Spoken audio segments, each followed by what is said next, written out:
Ó, o Fernando L. falou o seguinte: mentira do Jonas. A maioria das mensagens que responde é o Fafá. KKKK. Depende.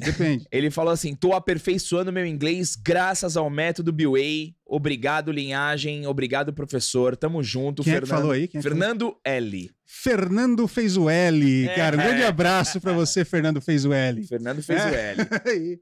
Obrigado, cara. E o Fafá mandou um superchat aqui. O Fafazito, grande Fafá. Fafá é gente boníssima. Provavelmente tá aprendendo a mexer agora, porque mandou um superchat sem comentário. Então, geralmente, quando a pessoa manda um superchat sem comentário, não sabe como é que funciona. Tá aprendendo. Sim, ela não sabe que tem que digitar ali. Sim. Então, você pode mandar no próximo, Fafá, manda um outro superchat com o que você quer escrever, ou então manda aqui no WhatsApp que eu leio. É mais fácil. Mas lembrando, se vocês quiserem dar um presente pra mim, que é meu aniversário, manda o superchat. Isso. Tá? Que eu vou comer um bolinho hoje ainda. Ó... professor, agora saindo um pouquinho do universo BWay, universo professoral, entrando aqui nesse livro. Cara, vamos ser cancelados, vamos lá. O professor Jonas Bressan, ele também escreveu um livro anti-lacrate, né? A linhagem Sou concorrente de vocês, né, cara? Estamos concorrendo. A linhagem Geek fez o livro Manual da Lacração e o professor Jonas Bressan escreveu o livro O Anti-Woke. Como nasceu a ideia da escrita desse livro, professor? Baita pergunta, cara. Baita pergunta. Sabe que essa coisa de wokeismo, ela sempre me bateu forte, né? Eu nunca gostei desse negócio. E a ideia, para falar a verdade, não foi minha. Foi uma sugestão do Marlboro e do Miorim, né? Tá rindo aí? Uma sugestão do Marlboro e do Miorim. Jonas, por que você não escreve aí a respeito, né? Tipo, pô, cara, eu vou ter que ir atrás de toda a bibliografia, cara, não sei. Não, pode deixar que essa parte a gente faz pra você. A gente pega a bibliografia, te manda aí e tal, você faz. E foi assim que surgiu. Então tá. Então vamos lá, porque eu sempre... Eu gosto de escrever, você sabe, né? Sim. Eu inclusive, tô escrevendo um romance agora. Eu te mandei, não mandei? Sim. Do Fabiano. Isso, você gostou? Fabiano tá em uma trajetória meio... Você gostou? Eu vou ser cancelado, não? Não, acho que não, né? É uma ficção, né? É ficção. Total. Ficção. E a ideia, na verdade, partiu dessa sugestão deles, né? E eu comecei a escrever o livro, cara, e acabei curtindo fazer isso, apesar de ter que ler aqueles autores que... Pô, é um saco, né? Deleuze, Derrida... Né? Ai, a turma da França. Cara, e quando eu fiz direito, tinha essas merdas lá, né? Tinha já, né? Já, claro, porque isso aí tá infiltrado em todo. Sim. Tu fez canto, em Orleans, né? Lá? Foi em Criciúma que eu fiz a minha faculdade. E, cara, era rapidão, um parênteses aqui. Professor Jonas Bressan, torcedor do Criciúma. E ano que vem, Santos e Criciúma na Série B, tá? Pode pegar o print. Ah, eu acho que vai ser difícil isso acontecer, né? Porque o Criciúma, do jeito que tá indo, vai pra C, cara. E a gente não tá conseguindo se encontrar, né? Quando o Criciúma sobe pra A, vocês descem, pode crer.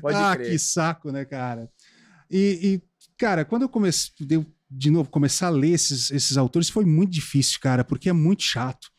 É um pessoal muito pirado, cara. E eu sempre gostei muito de ler. Só que a minha relação com a leitura, eu não sei a de vocês, assim...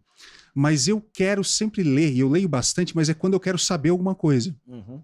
Eu quero saber, que preciso de uma resposta para isso aqui. Legal. Então eu vou ler os autores, um vai puxando o outro, você pede sugestão. Você vai ler aquilo até que você, agora eu entendi esse negócio. E eu sempre fugi, cara, do Deleuze, do Derrida, igual o Diabo da Cruz, cara. Eu sempre odiei isso aí, eu nem quero saber essa droga. Mas eu tive que ler para escrever esse livro, né? Foi o que o Marlboro e o Miorim mandaram. Lê aí, ó. Cara, e eu fui ler esse negócio, né? Já com a intenção de escrever o livro. E eu me assustei, cara. Eu me assustei, assim, porque, de novo, não era uma coisa que eu sabia muito, essa coisa de estruturalismo, pós-estruturalismo. Você leu também? Eu li o seu livro. Que droga! Você ficou com a parte boa, então, cara. Não, eu não vou ler o...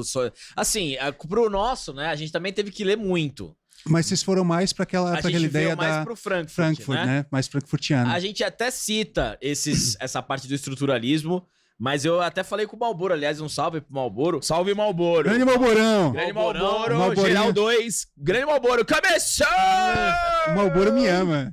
E eu amo o Malboro. É um Malboro, gente boa. Eu tenho vontade de dar um abraço no Malboro. Não dá, é impossível. Então, é impossível. Pessoalmente, ele é aquela pessoa que dá vontade. Você tem vontade a de dar gente um pode abraço, se juntar, eu e tu, e aí a gente abraça e fecha no Malboro. Porque a gente foi mais na linha do Frankfurt e assim, mais iniciante, né? Tá. Mais iniciante. Aquela coisa geral, assim, né? O de vocês tá incrível. O de vocês obrigado, foi um trabalho muito bem feito. E essa parte. Você fica meio louco nessa parte do pós-estruturalismo e do pós-modernismo. Você fica completamente maluco. Eu imagino que a tua imersão. Porque a nossa, a gente mergulhou lá no feminismo. Não é também um lugar muito legal. Não. Principalmente já indo pelas ondas ali do feminismo, até chegar no. Como é que é o nome do. Não é o transhumanismo. É o.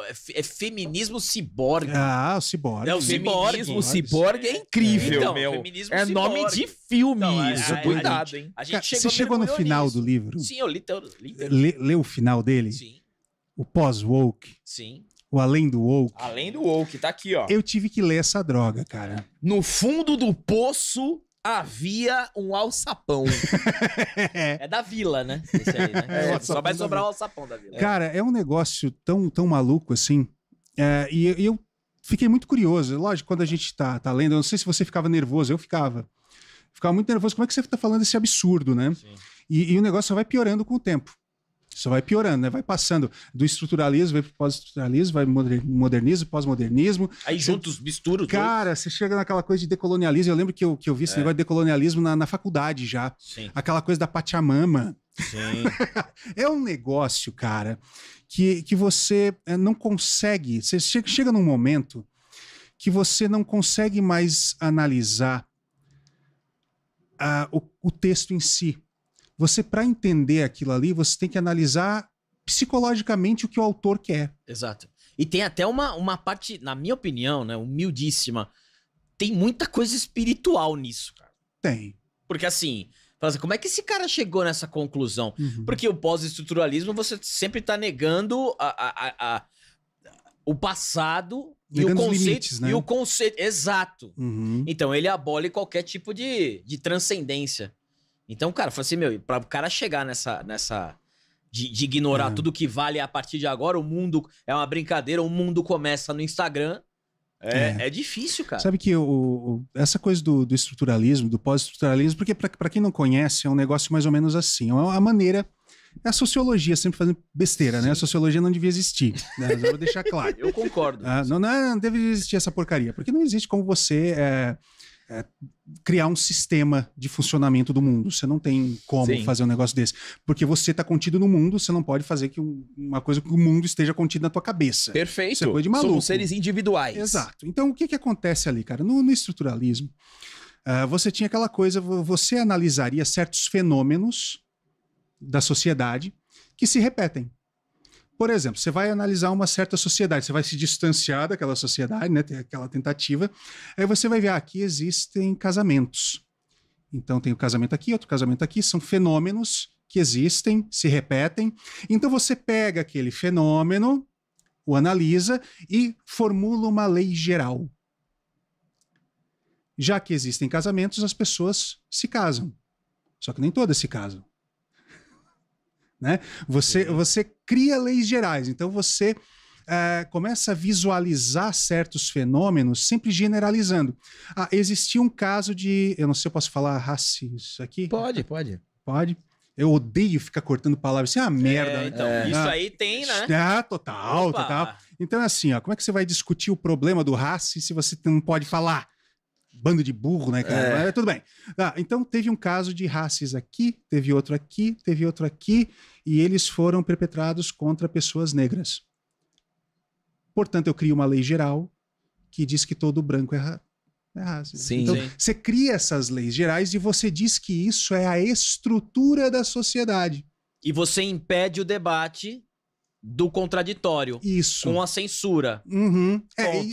Isso vem depois ainda, porque isso é o primeiro ponto, né? No pós-estruturalismo o negócio piora, porque esses fenômenos são limites para o teu estudo. Você notou que eu estou aqui dizendo o fenômeno X, o fenômeno Y? Aqui você vai questionar o fenômeno. Né? Então você vai lá e você está vendo que há casamentos.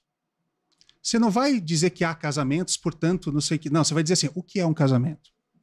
Saquei. Será que o casamento, não sei, sabe? Então você já viu, cara, quem foi para a faculdade já ouviu essa frase de algum professor, né?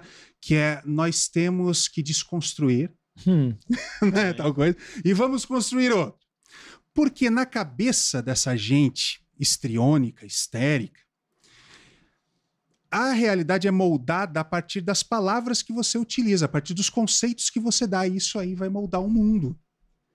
Então, a partir do momento que há um fenômeno chamado a existência da mulher, há mulheres na sociedade. Mas o que é uma mulher? Sim. Ela é uma construção. Então, vamos questionar essa construção. E se for assim? E se for assado? Então, mulher não é só a mulher. Você pega o significado e o significante e você brinca com esse negócio. Você usa a mesma palavra, mulher, para definir várias coisas. Às vezes, tirando até o que é a mulher no início. Então você brinca com esse negócio de significado e significante o tempo todo. Você muda, você não inventa outra palavra, você pega aquela mesma palavra e desconstrói. E a partir daí você tenta mudar a sociedade como um todo.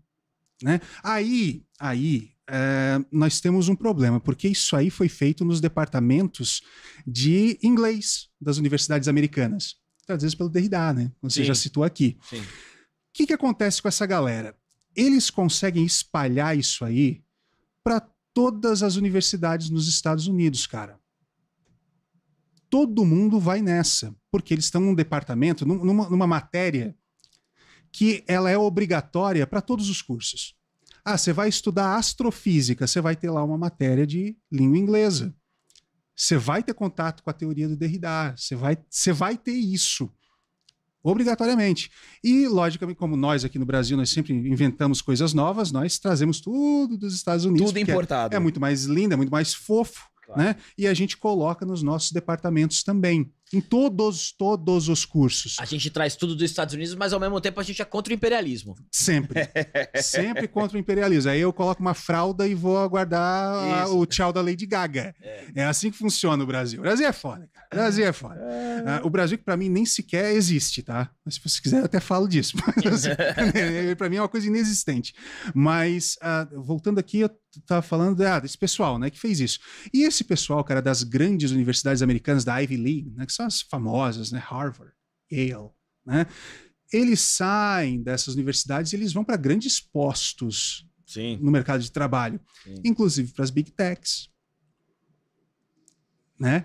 E aí, é por isso que eu acho que a gente discorda um pouquinho, os nossos livros eles competem nisso, que vocês vão para um lado mais frankfurtiano, que eu acho que tem a ver, eu acho que tem influência, não é que não, mas eu acho que o cerne do movimento woke, ele vem do pós-estruturalismo. Tá. Eu não sei, vocês podem discordar, eu realmente acho que há um certo sincretismo ali, né? Porque os movimentos políticos de esquerda, quando vem esse negócio, eles vão utilizar também.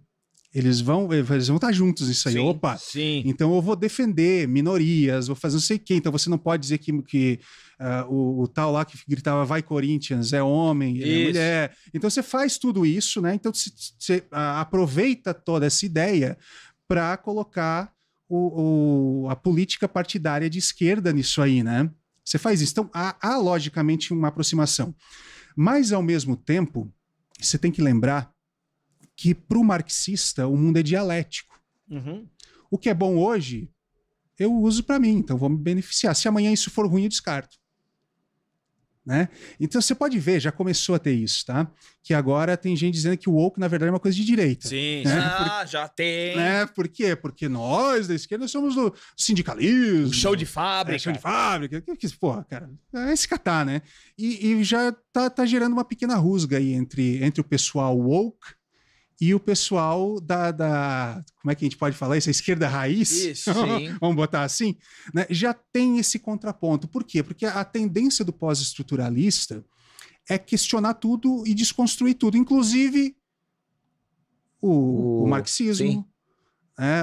Sabe essa coisa toda? Então, a tendência do pós-estruturalismo é destruir tudo, inclusive quem o apoia. Sim. Né? E o marxista, por ser dialético, ele pode simplesmente dizer, não, isso aqui então, tanto que é atrapalhando. Tanto que é uma confusão que tem gente que é woke que acha que é marxista.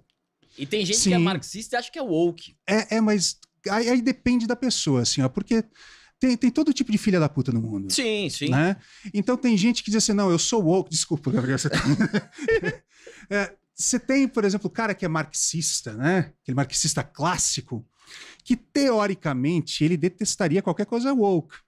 Que porcaria é essa? Exatamente. Que porcaria é essa, cara? Como assim? Né? Minoria, não sei o que. É o trabalhador, é o proletariado, pô.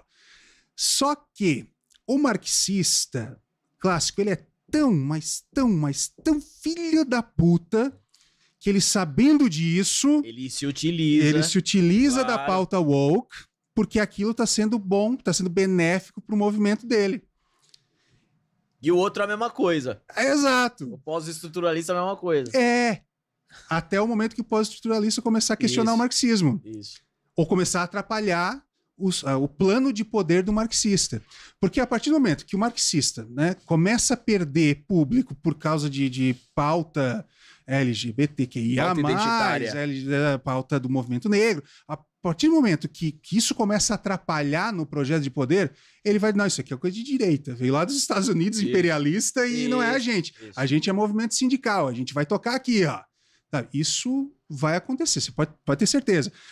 Foi o Rasta que disse, né, um tempo atrás no podcast, que disse, daqui a pouco o Lula vai ser de direita também. Sim.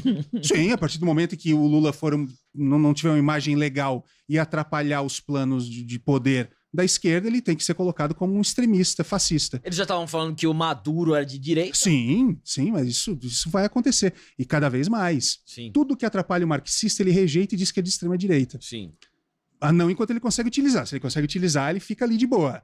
Né? Então você vai ver, cara, um monte de marxista clássico, stalinista, leninista, falando todes. Puta, isso deve ser... Por quê?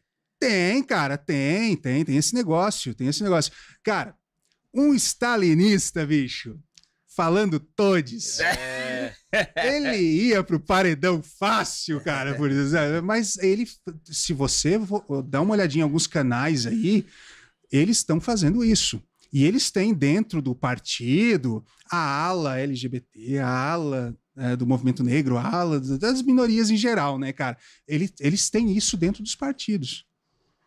Até o momento em que isso começar a atrapalhar o movimento revolucionário. Sim. Aí, cara, a hora que chegar o movimento revolucionário, meu amigo, aí essa galera é dispensada. Faz sentido.